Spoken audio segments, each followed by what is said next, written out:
the whole gamut, and so happy to be here today to talk about the Puppetman. I'm so happy all of us are here. We are a cross-border panel here. Yeah, many of us have just arrived.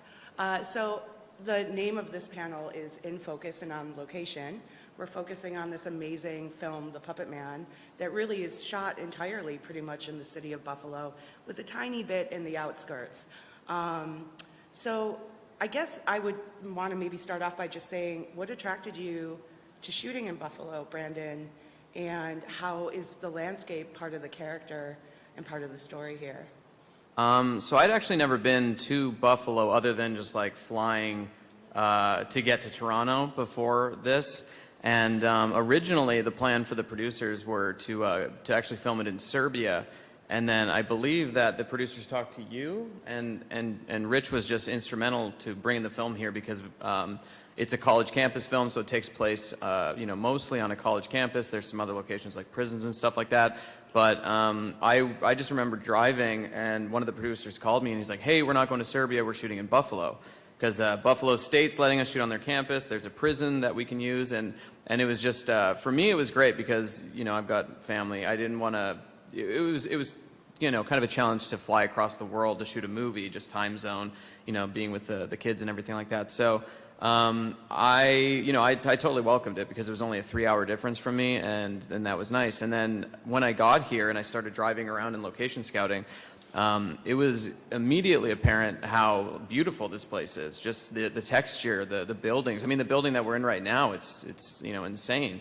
I know there's a ton of history in Buffalo, and it's been really cool to sort of, learn a lot of that and just sort of see, driving down any of these roads, these large Victorian homes and stuff. They're just, as a filmmaker, it's just, you could point a camera anywhere and it looks awesome. So that was really exciting for me when I got here. But I did come during a massive blizzard, so it took a couple days to sort of figure that out. Wonderful. Thank you so much. Mac, how did you end up getting involved in the project? So I had actually worked with the producers, Justin and Matt, on a project that was supposed to go in 2019, that ran into the end of 2019, and obviously going into 2020, that was a little difficult. So that project pushed, but we kind of kept in touch.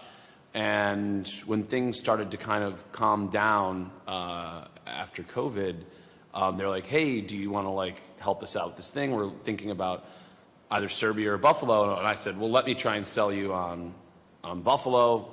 They'd already spoken with Rich at the time, so I got them to get their feet on the ground here. And once that happened, it was pretty much like a done deal. They were like, "You're the guy," and I was like, "You guys are the guys. Let's just figure out a way to make this happen." And then it's just starting the machine. Yeah. Yeah.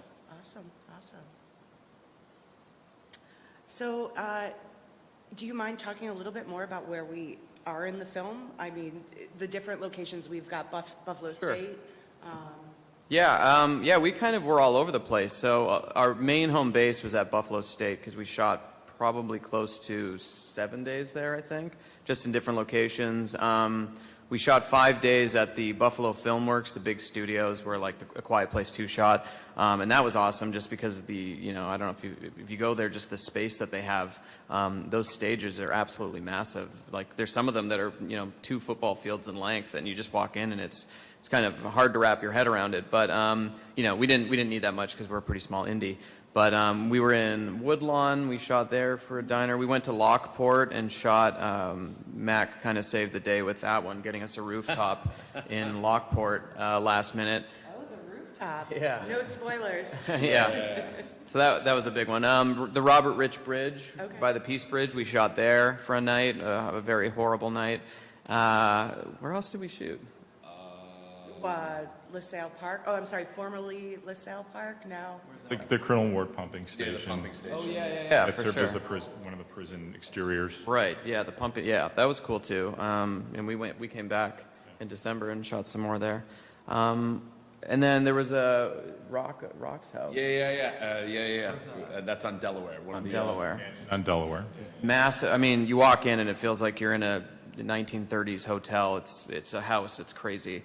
But yeah, just like I said, everywhere you go here, you point a camera and it looks beautiful. So I think those were, oh, in Niagara, we shot the street there. Yeah, so we were up in Niagara too. So we shut down we did the Niagara Falls. Yeah. We shut down the street for us in Niagara Falls.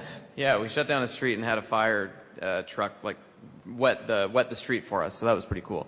I mean, that was the nice thing. I mean, just coming here, I've shot films before and I've worked on other films, and the film commission is never really, they're always part of it and you're always dealing with them. But this was the first time that the film commission was problem solving for us. So, I mean, locations, anything, the producers even, they knew it, and they were just like, we'll talk to Rich, don't worry. Like when we were trying to get the Robert Rich Bridge, it's, this beautiful bridge by the Peace Bridge, but there's a ton of traffic and stuff like that. And I was just like, this would be great. And they're just like, oh yeah, don't worry, Rich is on it.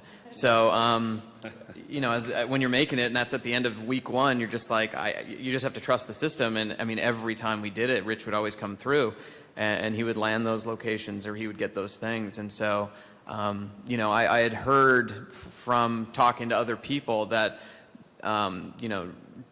Rich and the film commission here are a big reason why films like, Guillermo del Toro shot Nightmare Alley here, Quiet Place 2, but it's because of the top-down structure that's in place here that does allow filmmakers to come in any size, because, we're very small compared to something like that. But, you feel very taken care of. Like, he would come out on Scout sometimes. He was problem-solving all the time. It felt nice just to feel like, when you're always just running around with your head cut off when you're making a film. It's just chaos at all times. So it's nice to have someone more responsible and more of like someone that can shepherd you through the process. And, I think Rich did a great job of that. I think Rich does a great job with everything, but I'm super biased. He's incredibly helpful and a wonderful friend to the film festival and to all the makers in Buffalo. I also just want to issue a compliment, I guess, to say that in a really weird way. I love this film. Obviously, John, myself, and the rest of the team programmed it, so we wouldn't if we didn't love it. But it's, really good horror is kind of hard to come by, and everything is just done immaculately, precisely. The special effects are incredible. You can get a sense for it in the trailer, and I think when you see it on the big screen at the North Park, it'll really kind of puncture you. I think this one's going to be so much fun. It's playing at 9:30 tonight for those that are confused by the website, which is just chronological. It's definitely worth coming out for. I just think it's incredible. I think the performances were fantastic. The special effects are fantastic. The story's original. And that's another thing that's really unique. This isn't Freddy versus Jason. This isn't the Final Destination. Is that the right word? Yeah. Okay, thank you. Yeah. The brain. It's not Final Destination. Hopefully not for me yet either. And yeah, it's something that's pretty unique. Do you mind maybe speaking a bit about how you came across your writer and got involved just in the genesis of the project, if you will? Yeah, sure. So I was actually in post-production on the film that I had worked on previously, and I was kind of in that slow period where you're locking the film and you're kind of getting stressed about that. And then I randomly got a Facebook message from Matt Mangiarides, who's one of the producers of this film, and he basically just said, hey, I'm Matt, I do a show with Shudder. Would you want to pitch on some of these ideas with us to potentially work on and, on another film? And I was just kind of craving anything but the film I was working on. So I took a look at his list, and, there was a number of them, but the one that stood out was just the Puppetman. And basically it just said a man comes home from work and kills his wife without being able to control his body. So I took it to my brother, who he's been writing for a long time but never films, and I was just like, maybe this would be a cool opportunity for you and I to work together on something, because this was my fourth film, and I'd been writing alone, or I'd been writing with another partner, and I thought it'd be a cool opportunity to work with my brother, because brothers are so hot right now. You've got the Duffer Brothers and all that stuff. So yeah, exactly. And so we basically just took this kind of short log line, and we just started talking about it, and like, who are these people who, maybe they have a daughter. And once we kind of landed on that, we started sort of snowballing into what the story became. And it's really, although it opens with this, horrifying murder, it's really about the daughter kind of coming to terms with what happened when she was a child, and and she's surrounded by friends at this university, and they're kind of helping her solve this problem of her past while uncovering something that was pretty horrible about her and her family life that is going to backfire very hard on her and her friends. So it was just really cool to just kind of like work with my brother one-on-one, and we just we're able to just figure out how to work together, which is always challenging because brainstorming, things like that, you have to be so open to ideas, and when you've got 30 some odd years of being that close but never working professionally like that, there's a lot of kind of hurdles that you have to get over. And it was a really cool experience because we've written a bunch since then, and the script, we wrote the first draft, and Shudder, the company owned by AMC that is releasing it, they kind of jumped on it, and once that happened, it all happened pretty fast, and then I just randomly found myself in Buffalo. So, It starts. Go sorry, ahead. I just Rachel. want to interject. So I know the script is personal for you, and can you talk about the names of the characters and how? Sure. Yeah, I mean, whenever you're writing, you're trying to draw on something. I've never been taken over by a demonic presence. I'll just put that out there. But you just try and find anything that you can kind of attach yourselves to. So just the names. I mean, a lot of people have been like, "Oh, it sounds like they're gender-flipped names because the lead character's name is Michael," but she was actually named after my best friend growing up, his mom, who passed about 10 years ago. But it was basically his entire family's names are in the films, and other dumb inside jokes. But I mean, it's nice to be able to have that immediate connection to a character, because I mean, names are always so important, like, but it's tough. I mean, you get a name like Jack Bauer, and that just sounds like an action dude, it's just like, oh, that guy's awesome, I want to watch him. But when you're just doing like a bunch of college kids, you're just trying to figure out those names. It's nice to just be able to sort of attach a little bit of something that to them, and in this case, it was their names. We're monitoring the feed. It's a little confusing right now. While I'm looking at that, does anyone in the live audience have any questions? Thank you also, Rachel, and thank you, Brandon. Oh, yes.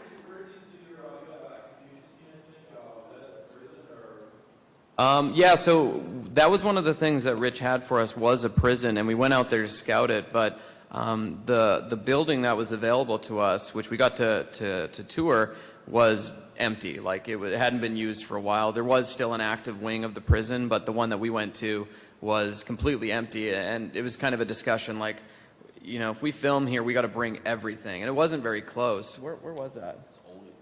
It was down in Gowanda. Oh, yeah. So it was just like the conversation was at our size. Would it be smart to shoot here and bring tables, bring chairs, bring all that stuff? Or would it make more sense to build it in a studio? And that's what we ended up doing. So at Buffalo FilmWorks, we shot 3 prison scenes. There's like the execution, then 2 meeting scenes as well. And Frank Coppola, is it Coppola? Coppola, yeah. Our production designer, I believe it's Coppola. I'm sorry if it's not. I'm pretty sure it is. It's cool. I'm so good at names. He might say Coppola. I call him. I know that's how you spell it. I just don't know how to. Yeah. Anyways, Differentiating from the super talented dude, but he and his team kind of built out these swing sets that we had in this space, so we were able to shoot what we needed in a couple of days. And then while they were doing that, they were also building the dorm room, which we filmed. I think it was like 3 days and 18 pages, and it was just madness. It's also interesting, I think, how you go into a situation where you're going into the studio, but you also have your eyes open, like how much could we do here? Because you literally utilize like utility rooms there that actually look perfect for a sort of industrial setting that you'd see in a prison, and I thought that really came across well. Yeah, I think that's one of the cool things about Buffalo FilmWorks is that it wasn't built for a studio. They're just these large, empty, I don't even know what they are. They're like factories or... It was a factory for rail cars, and then later on they did munitions for World War I. But just a massive facility, an old industrial facility. Yeah, so it was just, tons of little rooms and tons of texture, like I was saying. So you can find these little, the prison room, we needed a window and stuff like that. And I think, did they cut that wall? No, that wall was there. That wall was, you mean for the viewing room? Yeah. It was covered So Frank had to there was a window there, then it was covered, and Frank had to cut out the covering there to reveal the hole that was there, and then we put the plexi in. Right. Okay. Yeah. So I mean, just having these spaces there available to us, and the people at Buffalo FilmWorks were so accommodating just to let us come in with no money and just have some fun for a week or so. That was really cool. But yeah, Frank and his team just did such a great job. And the Ukrainian building, we shot there. Yes. At Dnipro. Was it Dnipro. Dnipro, right? Dnipro. Was it Dnipro? Yeah. Yeah, and that was right before, it was like during the beginning of the crisis thing. Yep, and it was literally as it happened, and that I believe was the police lobby, right? Yeah. I was wondering. Yeah, that was the police lobby. Yeah. So that's one of the fun things for me too, when a film is shot in Buffalo, especially when it's really I know you're a small team and a small budget relative to huge budget productions, but for a lot of people here, it's still a fairly large budget, and it's amazing to see it with the beautiful cinematography and everything so well composed, color corrected, just it looks so tight. And it's fun to kind of watch and try and pick out where different things are shot. So that was a good discovery for me right now. I personally love the diner scenes. Yeah, that diner was great. That was Woodlawn Diner, I believe. Yep. Whenever, I mean, it's with anything when you're shooting a film. It depends, cars, locations, everything. You want it to feel more than mundane, right? So you're trying to find places that look cool. And when you think of a college diner, you think about rows of booths, and you think about jukeboxes and things like that. And so we looked at a number of places, but Woodlawn was, they were accommodating, and they were also just you walk in and you feel like it's this small, a lot of shiny metals, things like that. It just felt like a college diner. So even though it's nowhere near the campus, it totally played. And they were awesome, and they fed us. And you buy it 100%. Totally. Yeah, it's great. Yeah, that was cool. Yeah, everything's really wonderful. Oh, yeah. So it's actually coming out next week on the 13th, which is the most crowded day ever, because it's Friday the 13th. But it's coming out on Shudder, and then I think next year in February it's coming out on VOD and Amazon, iTunes, all that stuff. As far as foreign territories, I'm not 100% sure. Whatever Shudder owns, I know they have the UK, and they have I think Ireland and Australia and New Zealand. It's probably coming to their territories as well, but I'd be surprised if it wasn't coming to other places. But as for right now, it'll be coming out on Shudder on the 13th. I mean, it's definitely a conversation that's been had. I don't know. It's one of those things where it's you leave it open to. I mean, it's definitely kind of an open-ended ending, but at the same time, it closes the story of the characters. So if Shudder was to be hey, let's do it again, and I'd have to seriously consider it, because there's a lot of mythology and stuff we can still explore. But as of right now, no. But I'm always, that phone call comes, I'll take it. So there was a question online from someone, Laura Malaya, wants to know what your favorite scene to shoot here was and why. Favorite scene to shoot. I mean, there's a bunch that should have been my favorite, but then random things would happen, and it just wasn't my favorite. It did feel like we had a little bit of a bad luck thing going for a few days at the beginning, but it's pretty standard with movies. It is. I mean, it's always like that. I mean, when we were shooting inside the campus one day, it was day 3 of our shoot, there was a lockdown on campus because there was a high school nearby, and there was a reported shooting. And so we had half of our crew outside of the building, and they couldn't get into where we were shooting, and there was some of the cast they couldn't get in, so we were kind of just waiting for this to clear. And there wasn't a shooting. It was a high school nearby. There was a stabbing, I guess. I don't know if that's better. But it was just those kind of things. We were on the rooftop where we were shooting, and that was my favorite scene in the script, because it's everybody just sort of, drinking underage and having a good time. But our main camera died when we were up there, and it was super cold. And we all of a sudden it's just like you need every second you can get. So I think probably the best time was when we were in the studio because it's fully controlled. Yeah. I mean, there's just so much unpredictability with this, with filming, and it has nothing to do with where you are. It's just Murphy's Law. Everything's going to go bad because it can. No matter how well you plan. Yeah, you just need backup plans and backup plans for the backup plan. Right, redundancy over redundancy. Yeah, so I mean, I would say, the diner was fun because it was kind of, there's 3 scenes, you're rotating in, it kind of gets more dramatic as it goes because the film starts pretty light and goes to some pretty hellish places. But I would say it's probably the diner, just because we were all there, even the actors that weren't in the scene, they came out and we were all hanging out, and there was a sense of just like, the entire thing was like summer camp, because It was. I was living in a hotel, I was with the director of photography, Clayton Moore, I was with the producers, the cast was all there. It was just like super cool to just have that experience, like, you come back from set and you're just hanging out with them again. Assuming you like the people, and I did, which was fortunate. But yeah, the scenes where we had the group, like the quad, that was fun. Yeah, that was cool. That was day 2. The death scenes are always hard because they're so technical. So those are never fun, especially for the actors.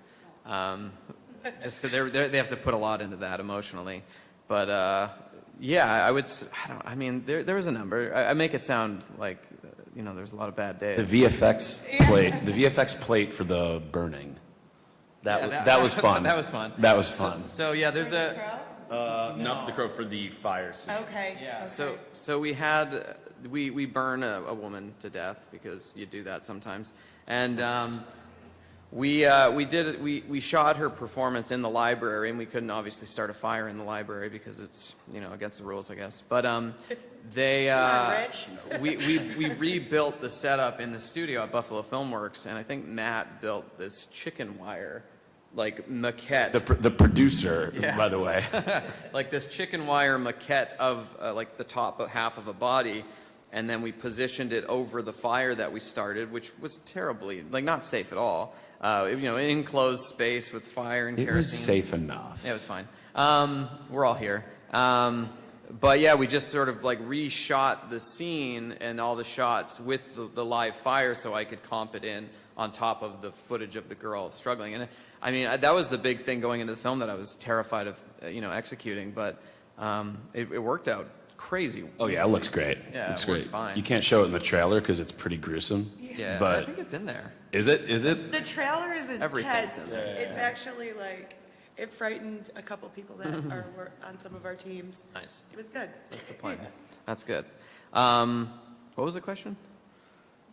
What was my favorite? Right. All of it. Yeah, that was all fun. It's all, at the end of the day, you're making a movie, and like, I wanted to do that since I was a kid, and I'm getting that opportunity, and, so I'm just thankful to be in the position that I'm in to even do that. So, when you have those hard days and those challenging days, you're still doing what you want to do, and so it's, it just comes with the territory. So you're just kind of like, trying to appreciate the fact that you're there while simultaneously like having your head cut off. So, no, it was fun, and I got to spend a day with Rich shooting pickups last December when I came back, and that was fun. We had a cool, nice lunch. Yeah, it was awesome.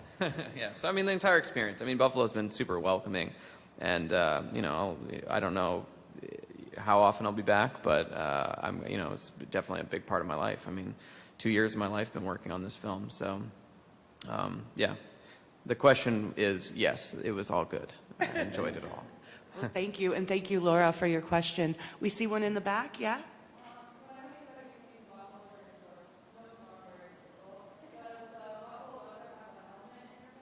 Yeah, good question. So that was kind of like when we started talking about shooting in Serbia, which everybody was always like, Siberia, Serbia.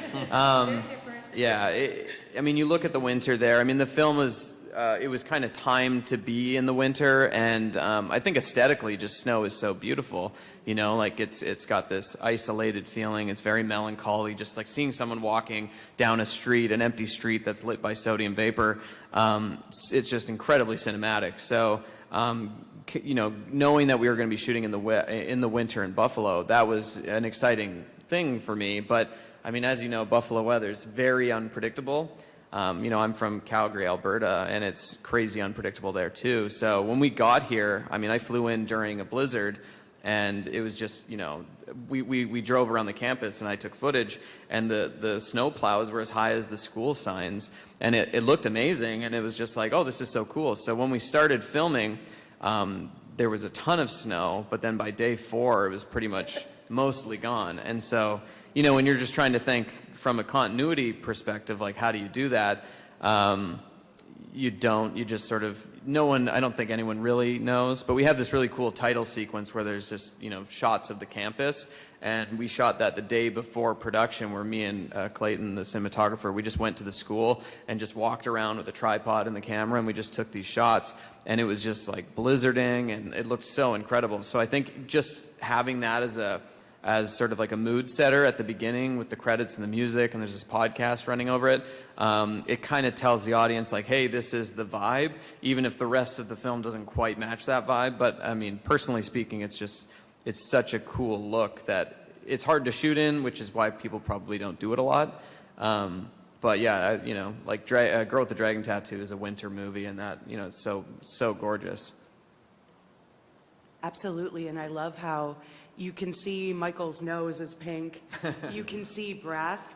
And that's one of the ways, you know, landscape is this kind of collective character, and weather kind of has this effect and influence and is part of that. And you can feel that kind of when you watch the film. There's a kind of tactile quality to it that's really phenomenal. Makes everybody look uncomfortable, and they are. And that, I think that helps, you know, the characters. And when you're watching it, you're just like, man, that looks uncomfortable to be in. Yeah. And it just helps you feel like, Welcome to Buffalo winter. Not Yeah. that different than Canada. right. But yeah, no, and I misheard actually Mac when he said burn. I thought he said bird. Oh, yeah. And one of the things that I think I said to Justin when we first saw the film was that I loved seeing our murder. And we have a giant murder of crows here in Buffalo. There's thousands of them. And in the winter, starting around now, actually, fall through the early spring, they kind of roost up in a tree, and they make all sorts of noise, and it looks so intense. And can I spoil the bird? Boil away. Okay, so there's a scene where the crows make an appearance, and there's a scene where the bird slams into the window, correct? Yeah. So I was curious if that scene existed or if it came out of the landscape. It existed before. I mean, I think crows in general are a very genre thing to have. They're just like an element in a lot of things. You know, I remember Stephen King's The Dark Half. That has a ton of crow stuff. You know, you look at The Stand, things like that, like Randall Flagg and the crows. I think that crows are just very synonymous with horror. And so when we were thinking about ideas of just like, how can you subtly bring these genre moments into these things and keep building on them, just like these texture moments that kind of tell you like something's not right here. You know, crows were just a kind of a simple way to do it, because, you know, you look over and there's a bunch of crows looking at you. It's a little unsettling, and then as the movie progresses and the crow number, you know, increases and increases, and they're kind of following this main character as if they're drawn to it for some reason, which is a little clearer later. Yeah, it's kind of interesting. And then, of course, you have to sort of capitalize on that buildup by having some sort of a jump scare. And it's really like the only jump scare in the film. Like, and it's not even crazy, you know, crazy huge or anything. But you know, this attraction to the birds that she has, they really make their presence felt at a certain point when they just start kamikazing into her dorm room window. Well, and I love that, those kind of subtle, nuanced textures that you've woven into this narrative. They, you know, it sounds impactful, and, you know, not to get punny, that moment might have been a jump scare, but there's a lot of this kind of, like different tropes from horror genre that kind of very subtly emerge to the point where you might not even consciously notice them upon first viewing. Do you mind talking a little bit more about like kind of the occult symbolism and some of the other tropes that you're playing with and referencing? Sure. I mean, the big one that you kind of pick up right away is just sort of the standard trope of the group of teenagers. Like you have the jock, and you have the bookish nerd, the smart girl. You've got the guy with the car. You've got the kind of the jester of the group, which is a little bit crazy. They're a little bit off kilter. And then you've got the straight female lead, who's going to be your final girl. You know, you do set up the trope there, and I think they just work really well because they're immediately identifiable. Like you look at this group, and you can kind of you kind of know where they're going. And I mean, you play with it a little bit like Glenn in the film. Instead of just being a star jock, he's actually a struggling jock, and he's trying to get bigger and he's trying to get better. But I think that, you know, genetically, he's just not built to be able to do the things that his older brother can. So he's kind of living in that shadow. So you kind of take those tropes and you subvert them a little bit. But, you know, at the end of the day, you've got about 25 minutes of setting up these characters before the first horrible thing happens. And then once that horrible thing happens, like, you're no longer in the fun space, you know? Like, these characters are dealing with some real stuff. And it's challenging when you're writing to be like, oh, let's just, like, go off and have this fun story for a sec. It's like, no, we're dealing with very serious things, so we got to sort of stay on that track. So that's one, definitely. And I mean, you know, when you're taking any group of people and you're subjecting them to a horrible death that they can't control, you know, you definitely look at films like Final Destination, which, you know, I think is like the king of that, and just setting up these Rube Goldberg-esque, you know, devices for these characters to die horribly. The only difference is in this one, the people that it's happening to, they know it's happening. They're taken over. They're possessed, I guess. So they're doing it to themselves against their will, which is a little bit different than just sort of, you know, all of these things happening and then, you know, coalescing in this horrible death. So it's a little bit different with that. But, you know, I mean, whenever you're making a film, you're always just sort of, you're like, you know, if you watch a lot of films, you absorb a lot of material, and it's obviously going to influence the way you do certain things, the way you shoot certain things. You know, it's just, cinema's been so finely tuned at this point that there's a lot of things that you can do and take advantage of that are, you know, really impactful. And so you can kind of, wouldn't say steal, but you can borrow some ideas from people that are doing it better and pay on. Yeah, there you go. That works. So that, yeah, no, I think even subconsciously they just sort of come out of the work. And, you know, and I think just as a viewer, you know, she's probably going to watch it and see certain things and be like, oh, that's kind of like this. And it's like, I'll take credit for it because I didn't know. It's just a total happy accident. But, yeah, I mean, it just kind of happens, I think. So, yeah. Yeah. Oh, yes.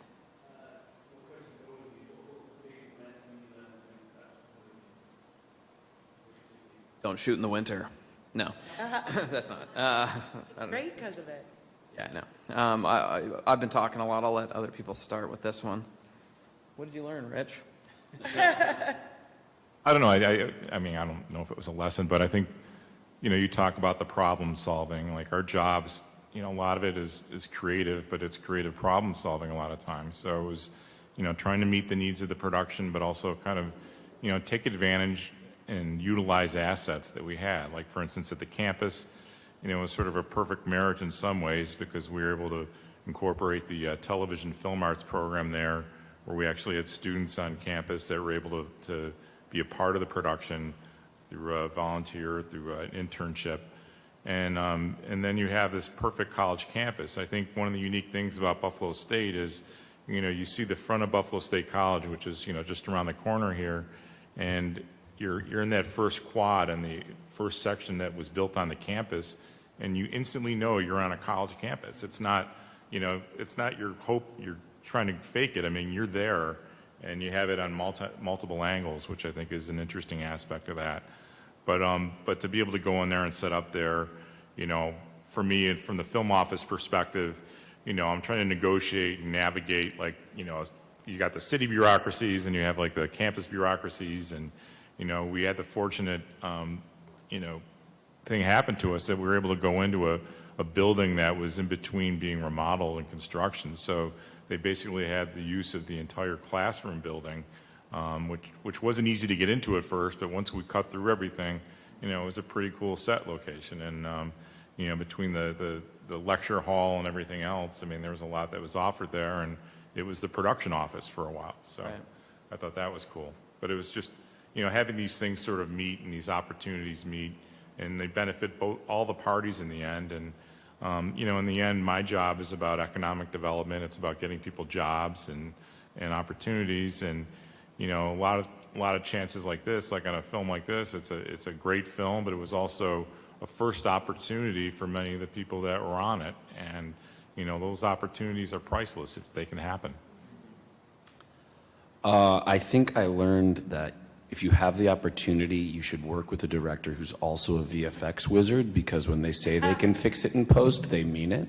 So you can move on without being worried. I learned never to do that again. Hire someone. That's what I learned. No, but seriously, I think I think every project you take some stuff from it, and I think for me, just the biggest thing that I find is just the people that you meet along the way. I flew to Buffalo. I had never even met the producers before, beyond just like a couple FaceTime calls and other phone calls and emails.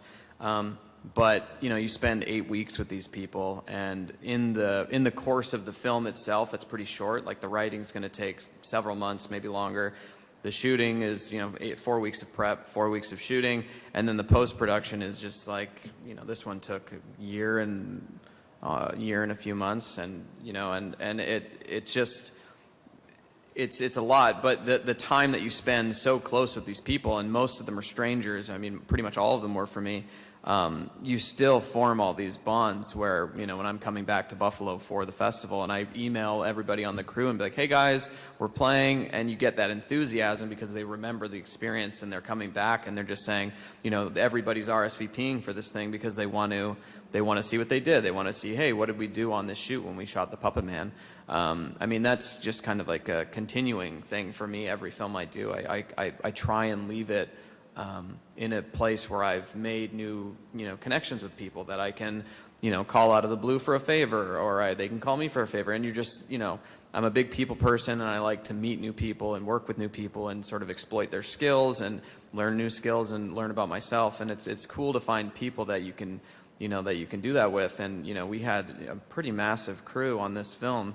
By the end of it, every time it just feels like, summer camp's over and everybody's hugging and saying goodbye. But they know, it's not over. It's just done for now. So I think, I'm excited for tonight because I get to see all these people again for the first time since I guess last March.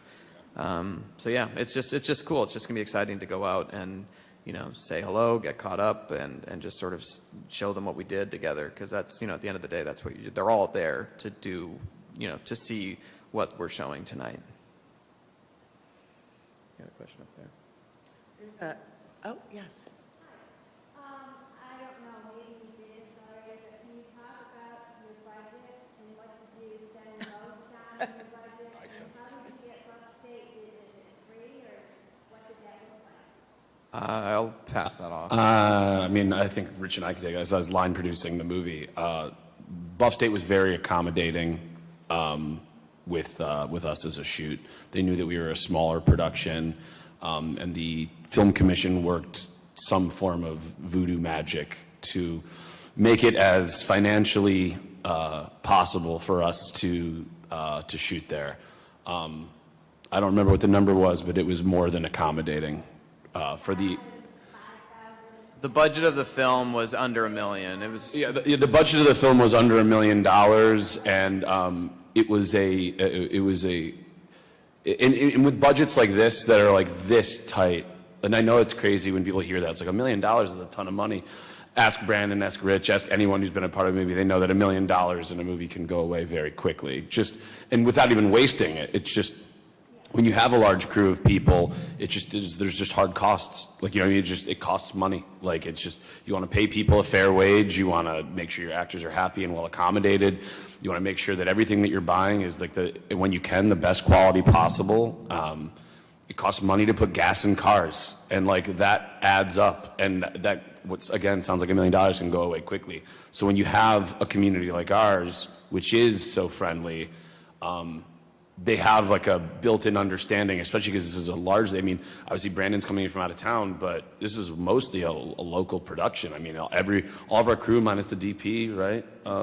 Was all local. Like they were, and that was great about the producers and Brandon is like, they were gung-ho on that. Like they interviewed like everyone local, they were like signed off like, yeah, these people are all great. We didn't have to bring anyone else in. But even if not bringing people in, it still costs money, right? So the Film Commission has been great in opening doors. The exact number I can't remember, but it was accommodating where the college did not feel taken advantage of, and we didn't feel taken advantage of. It was like a nice happy medium. I think it probably goes beyond dollars too with that. Like I imagine if you were just like a Hollywood production rolling in and you're like, hey, we've got unlimited money, you could probably spend that and the school would be happy to take it. But in this situation, I think because of the relationships that we have, like you went there, right? Yeah, it was Yeah, Brad. he went to Buff State, so he has, he's very familiar with the staff. They're very familiar with the higher ups, I'm sure. So I think that there was a lot of navigating that to get it possible, and it was probably a situation where they worked with what we had because again, we don't have a lot. What did you spend the most time on? Labor. Probably labor, yeah, just crew in town and stuff like that. Because I think every day we had probably 25 to 35 people. Oh yeah, I on mean set. we had a pretty full, for a production of this size, we had a pretty full crew. Like that was one of my goals, was to just when it was possible with the resources available to give Brandon and Clayton Moore, our DP, as much support as we could. So we had a pretty stocked, I would say, roster. Thankfully it was cold, so none of the Buffalonians who I know personally were shooting out of town. Everyone was here, so we were able to put together a really strong camera team, strong grip and electric team. Our production design team is great. Hair and makeup were great. But yeah, when you start to add that many people, and again, you always fight to make sure people are happy with what they're getting paid. Those numbers add up pretty quickly. You got 30 people, just do the math and pick a number and multiply that by 30, by 5, and then by 4, and you're starting to look at a pretty big number. And food. You got to keep them fed. Exactly, and they say an army marches on its stomach, so we always try to make sure that there was good food around. And I'll also say this, by the way, it's probably unfair to even, try to answer that question now, because if you see this movie tonight on the North Park on the big screen, I mean, it looks like a studio. I mean, it's 50 million plus is what it looked like to me after seeing a lot of movies and also being a part of many independent movies. The creativity and everything that went into this, really made it look much larger than what the actual budget was. And, I really got to hand it to these guys for being able to do that. So. We are, I'm sorry to say, almost out of time. There's a couple questions online, but I'm a bit confused by them because there's other things coming in. Is there anything else live here before I peek in there? Oh, yes, you. Oh. Yeah, are you going? Yeah, I'll be there. Yep. I think there's a lot of the crew. Probably there's going to be a lot of the crew there. So yeah, I think it's going to be really fun. It's going to be kind of like the class reunion for us. Yeah, I don't want to speak for anyone, but we have a former intern, Tyler, that was on the crew. Oh, Tyler Yeah, we love Tyler. Where is he? He's going to be there tonight. Okay, great. So I think, we often send out an invitation for crews to come, and the response was incredible, and I think that's because you take so much care of everyone, and there's clearly reciprocity and exchange at work and mutual respect, and that is critical for any production. Mac and Brandon, I also want to thank you for coming in and hiring a local crew. That is so critical to a healthy production ecosystem. Yeah, thank you. Let's give that a round of applause, because that is not always the case. Very often people come in, they'll hire PAs, they'll hire grips, they'll hire a couple people here and there. They're not hiring camera operators, Steadicam operators, or anyone that's anywhere close to being above the line. So it's really wonderful, and we really applaud that whenever that happens. We're very grateful. Then we can keep our talent here and happy and working and able to survive. So thank you, thank you, thank you. I wish we had more time. To the people online, I'm sorry. They're coming in as text, and I'm just so confused right now. It's just not going to fly, but there are a million questions, and if you want to ask them in person, well, Mac, Brandon, myself, Rachael, Rich, the whole gang is going to be there tonight at 9:30 at the North Park Theater, and we're going to see this amazing horror film on a big, beautiful screen. So come on out. Enjoy the night. Thank you all so very much. And thank you again to the History Museum. We're so grateful for the space. Goodbye, Internet. And cut.